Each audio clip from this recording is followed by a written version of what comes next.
Hello students, welcome to my YouTube channel Biologicity. जो लोग मेरे चैनल पे पहली बार आए हैं प्लीज सब्सक्राइब माय चैनल, और अगर आपको मेरा वीडियो पसंद आता है तो प्लीज लाइक माय वीडियो। हम लोग स्टडी कर रहे हैं क्लास 12 का चैप्टर ह्यूमन रिप्रोडक्शन। इस चैप्टर के हमारे 8 लेक्चर्स कंप्लीट हो चुके हैं। जिन्होंने अभी तक वो लेक्चर्स नहीं देखे हैं आप चैनल की प्लेलिस्ट में जाकर देख सकते हैं। प्लेलिस्ट का नाम है क्लास 12। इस प्लेलिस्ट में आपको सिर्फ क्लास 12 के चैप्टर्स के ही वीडियोस मिलेंगे, एज वेल एज इस वीडियो के डिस्क्रिप्शन बॉक्स में भी उन लेक्चर्स का लिंक दिया गया है। आज के इस लेक्चर में हम लोग मेंस्ट्रुअल साइकिल को डिटेल में स्टडी करेंगे। But before starting the menstrual cycle, let's discuss the events which takes place in ovary and uterus before fertilisation. क्योंकि हम लोग फीमेल रिप्रोडक्टिव ऑर्गन को डिटेल में स्टडी कर चुके हैं, कैसे हार्मोनल रेगुलेशन होता है, कैसे oogenesis होता है, क्या चेंजेस आते हैं, एक बार फिर से हम लोग यहाँ पे रिकॉल कर लेते हैं। सी, ओवरी, ओवरी आपका प्राइमरी सेक्स ऑर्गन है। फैलोपियन ट्यूब के फिमरी वाले रीजन से अटैच थी, आलमंड शेप ओवरी थी। इसमें आपके 60 to 80,000 ईच ओवरी में क्या प्रेजेंट होते हैं, प्यूबर्टी के स्टेज में प्यूबर्टी के स्टेज में तक बचते हैं प्राइमरी फॉलिकल, जिसमें कि ओवम बनाने वाली सेल को प्राइमरी oocyte और it is surrounded by granulosa cells. Granulosa cell, ये प्राइम, इसको पूरे को एक साथ हम क्या बोलते हैं, इस पूरे को primary oocyte along with the granulosa cell, it is known as primary follicle। अब पिट्यूटरी से हार्मोन जो सिक्रेट होता है उसका नाम था FSH and LH। FSH hormone क्या जाता है इस फॉलिकल के पास। अब यहाँ पे ग्रेनुलोसा सेल्स प्रोलिफरेट करती हैं, मल्टीप्लाई करती हैं और क्या सिक्रेट करती हैं, एस्ट्रोजन को, और फिर ये फॉलिकल डेवलप हो जाता है मैच्योर फॉलिकल में, जिसको हम लोग बोलते हैं ग्राफियन फॉलिकल। ग्राफियन फॉलिकल, और इसके अंदर प्राइमरी oocyte में भी तो डिवीजन हुआ था, ओवम बना था। अब ये ग्राफियन फॉलिकल से, भाई ये ग्राफियन फॉलिकल है, इससे ओवम बाहर आ जाता है। इस स्टेज को हम क्या बोलते हैं, ओवुलेशन। ओवम अब कहाँ आ जाएगा, ये फैलोपियन ट्यूब में, फैलोपियन ट्यूब में for the further process that is fertilisation. और जो ये रेस्ट पार्ट बच गया ग्राफियन फॉलिकल का, ये जो बचा हुआ पार्ट है, ये कन्वर्ट हो जाता है एक और स्ट्रक्चर में, जिसको हम बोलते हैं कॉर्पस लूटियम।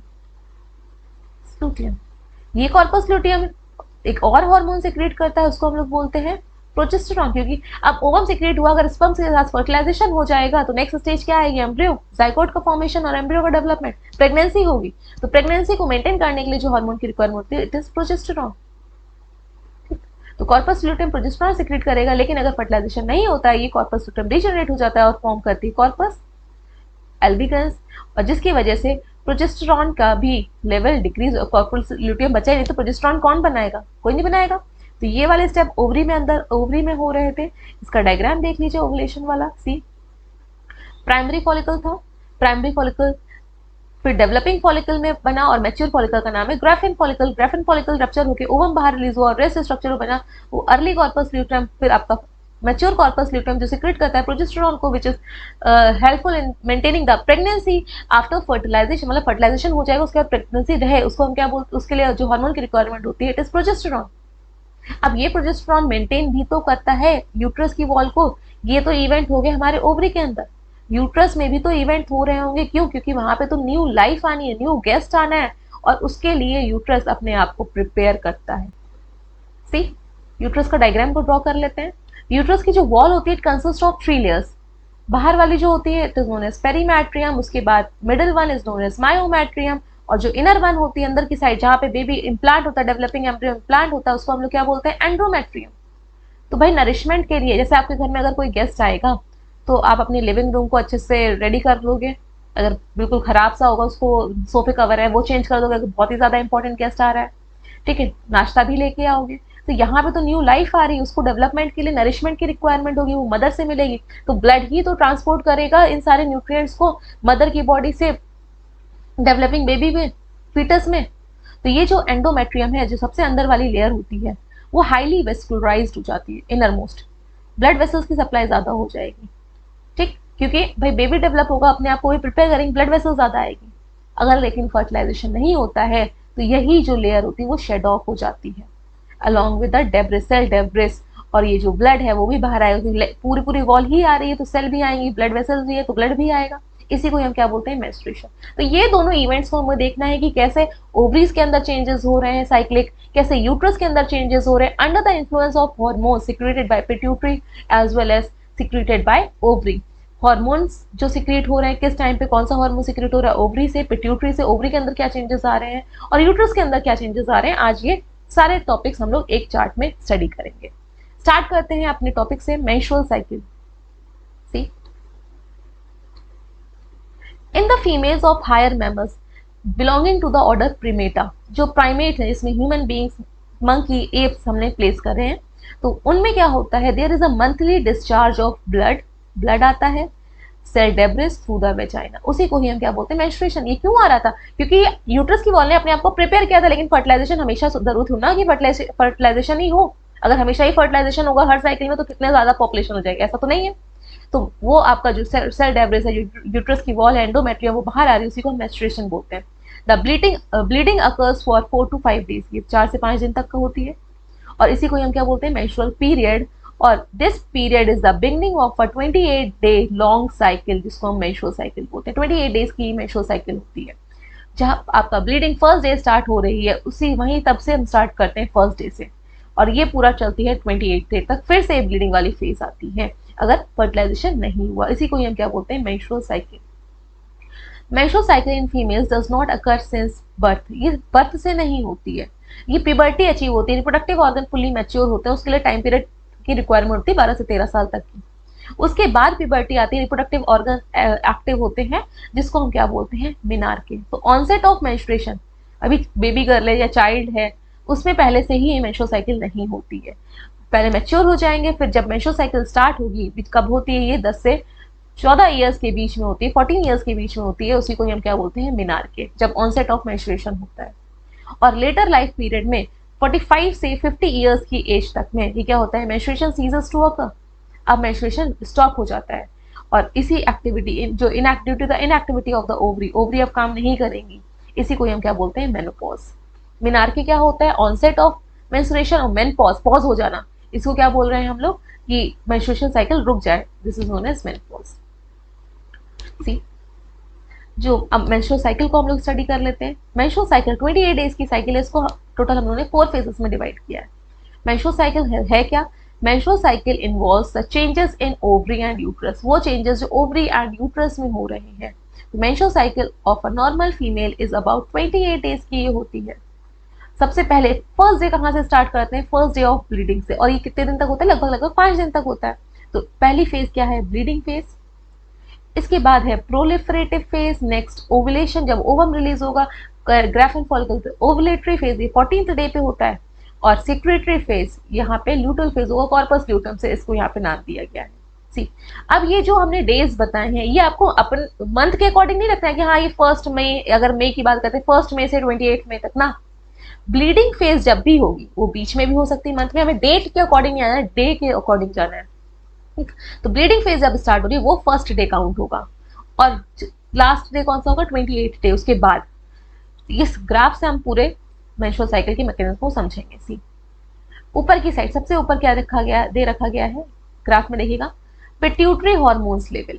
तो यहाँ पे सिर्फ इतने वाले रीजन में हम लोग पिट्यूटरी के हार्मोन लेवल देखेंगे, किस डे में कितने सिक्रीट होते हैं, और ये आपका जो वर्टिकल एक्सिस और हॉरिजॉन्टल एक्सिस पे डेज दे रखे गए, ये आपके मंथ की डेट नहीं है, माइंड में ये रखिएगा, ये डेट नहीं है, डेज है। जब से मेंस्ट्रुअल ब्लीडिंग फेज स्टार्ट होगी तब हम काउंट करेंगे, वो फर्स्ट डे है, ठीक है। तो उसके बाद ये नीचे डेज रखे गए कि किस डे पे किस हार्मोन का लेवल बढ़ता है, कम होता है। फिर नेक्स्ट हम लोगों ने दूसरे में ओवेरियन इवेंट्स को दिखाया गया है, यहाँ पे आपके ओवरी के अंदर जो इवेंट्स हो रहे होंगे उनको दिखाया गया। ओवरी हार्मोन भी रिलीज करती है, तो वो हार्मोन्स कब रिलीज हो रहे होंगे उनको यहाँ पे इतने एरिया में दिखाया गया, ठीक है। तो 3-4 चीजों को एक ही ग्राफ से यहाँ पे शो किया गया, और लास्ट में यूट्रस में जो इवेंट हो रहे हैं उनको इस जगह शो किया गया है। तो टोटल आपका डेज पूरे 28 डेज में इन चारों जगह चेंजेस आ रहे होंगे, चारों चीजों में। सी, यहाँ पे देखिएगा 28 डेज में पिट्यूटरी के हार्मोन में भी आपका लेवल में चेंजेस आ रहे होंगे, कम बढ़ रहे होंगे। ओवरी के अंदर भी चेंजेस हो रहे हैं, ओवरी से जो हार्मोन रिलीज हो रहे हैं वो पहले कौन सा रिलीज होता है, बाद में कौन सा हार्मोन रिलीज होता है, तो उसमें भी आपके चेंजेस हैं, और यूट्रस की वॉल में, और ये सारे चेंजेस उसी 28 डेज में होते हैं। तो ये पूरा हम लोग यहाँ पे एक ही ग्राफ से समझेंगे। तो ऊपर आपका pituitary hormone, then ovarian event, ovarian hormone and uterine event. इसके लिए आपको सीक्वेंस पता होना चाहिए कि किस सीक्वेंस में कौन सा इवेंट है, ये हम लोग हार्मोनल रेगुलेशन में ऑलरेडी पढ़ चुके हैं। सबसे पहले पिट्यूटरी से हार्मोन सिक्रीट होता है, कौन सा, एफएसएच। एफएसएच हार्मोन सिक्रीट होता है, वो जाता है प्राइमरी फॉलिकल के बाद पास। अब ये प्राइमरी फॉलिकल डेवलप होना स्टार्ट करता है, ठीक। और जब ये फॉलिकल डेवलप हो रहा होगा तो कौन सा हार्मोन सिक्रीट हो रहा होगा, एस्ट्रोजन। एस्ट्रोजन हार्मोन सिक्रीट हो रहा है। पहले देखिए एस्ट्रोजन तभी तो ऊपर की तरफ बनाया गया, प्रोजेस्टेरॉन से ऊपर। भाई इसका लेवल ज्यादा है, ग्राफ में जो चीज ऊपर बनी उसका इसका मतलब क्या होता है, इसका लेवल ज्यादा है। यहाँ पे ऊपर भी पिट्यूटरी से भी हार्मोन पहले कौन सा सिक्रीट हो रहा है, एफएसएच पहले स्टार्टिंग में ज्यादा सिक्रीट हुआ। एफएसएच देखिए रेड कलर से शो किया गया एफएसएच, ठीक। एफएसएच सिक्रीट हुआ है इसलिए इसका लेवल स्टार्टिंग में ऊपर बनाया गया है। फिर आपका डेवलप होना, फॉलिकल स्टार्ट हो जाता है। फॉलिकल डेवलप होता है तो कौन सा हार्मोन सिक्रीट हो, एस्ट्रोजन। और उस टाइम पे यूट्रस में क्या चल रहा होगा, भाई ब्लीडिंग फेज चल रही है, मेंस्ट्रुएशन हो रहा होगा। इसके बाद ये एफएसएच जब आपका रिलीज हो गया, फॉलिकल तक पहुंच गया, अब ये फॉलिकल कौन सा हार्मोन सिक्रीट करता है, ये फॉलिकल हार्मोन सिक्रीट करता है जिसका नाम है एस्ट्रोजन। ये एस्ट्रोजन आपका बढ़ गया, फिर देखिए ये स्टार्टिंग में बढ़ा हुआ है, ये फॉलिकल एस्ट्रोजन सिक्रेट। अब ये एस्ट्रोजन फिर से ब्लड के होते हुए पिट्यूटरी के पास जाएगा। देखो यहाँ पे किसका लेवल बढ़ गया, एलएच का, क्योंकि भाई एफएसएच वाला हार्मोन किसके पास आया था, ये जो एफएसएच था वो फॉलिकल के पास आया। फॉलिकल ने किसको सिक्रेट किया, एस्ट्रोजन को। एस्ट्रोजन फिर से पहुंच गया पिट्यूटरी के पास और यहाँ पे लेवल किसका बढ़ गया, एलएच का। अब ये फेज जो है इसको हम लोग बोलते हैं फॉलिकुलर फेज, क्योंकि फॉलिकल का डेवलपमेंट हो रहा है। नीचे देखिए कभी को सबसे last follicular phase.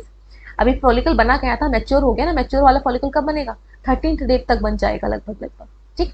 First starting के 1 से 5th डे तक ब्लीडिंग फेज। ब्लीडिंग फेज समझ में आ गई, पूरा जो डिस्चार्ज हो रहा है वेजाइना से थ्रू, जो ब्लीडिंग हो रही है उसको मेंस्ट्रुएशन बोल रहे हैं। और इसी टाइम पे दूसरा फॉलिकल डेवलप होना स्टार्ट हो जाता है। और जब आपका 5th डे से 13th डे तक जो स्टेज है जिसमें पूरी तरह से फॉलिकल डेवलप हो रहा है उसको हम लोग क्या बोलते हैं, फॉलिकुलर फेज। अब नीचे की साइड देखिएगा, नीचे सबसे नीचे यूट्रस में उस टाइम पे क्या हो रहा है, यूट्रस में तो पहले तो पूरी वॉल क्या हो गई है, शट ऑफ हो चुकी है ना, ये बिल्कुल पतली हो गई थी। उसके बाद देखिए इसकी थिकनेस बढ़ती चली गई, यूट्रस की एंड्रोमेट्रियम की थिकनेस बढ़ते और ब्लड वेसल की सप्लाई भी बढ़ रही है। तो जैसे जैसे बिल्कुल एंड मंथ आएगा, क्योंकि वहां पे प्रेगनेंसी के चांसेस होने हैं, तो एंड मंथ में पूरी थिकनेस हो जाएगी। ये देखिए नीचे की साइड पूरी थिकनेस हो गई है इसकी, यूट्रस की मैक्सिमम थिकनेस हो गई है, ब्लड सप्लाई भी ज्यादा हो गया है।